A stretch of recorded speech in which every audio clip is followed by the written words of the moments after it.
అప్పచెప్పి ఈ రథం మీదకి రావాలి. అలాగే భారతీయ జనతా పార్టీ సీనియర్ నాయకులు అందరూ కూడా మైపాడు పార్లమెంటు ప్రధాని అయినటువంటి నూతన వెంకట రంగారెడ్డి అన్నగారు క్రమశిక్షణతో కార్యక్రమం నడవడానికి, అలాగే ఇల్లు పక్కన ప్రభావి జనరల్ సెక్రటరీ ఇల్లు పక్కన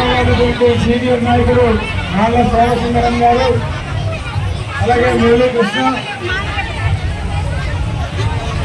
అందరూ కూడా ఈ కార్యక్రమాన్ని ముందుండి నడిపించవలసిందిగా కోరుకుంటూ, కొల్లి సంజీవ్ రెడ్డి గారు ప్రచార రథానికి ఇంకా రాలేదు, వారు ప్రచార రథం దగ్గరికి రావాల్సిందిగా, అలాగే ఈ కార్యక్రమాన్ని దిగ్విజయంగా చేస్తున్నందుకు భద్రాద్రి కొత్తగూడెం జిల్లా తరఫున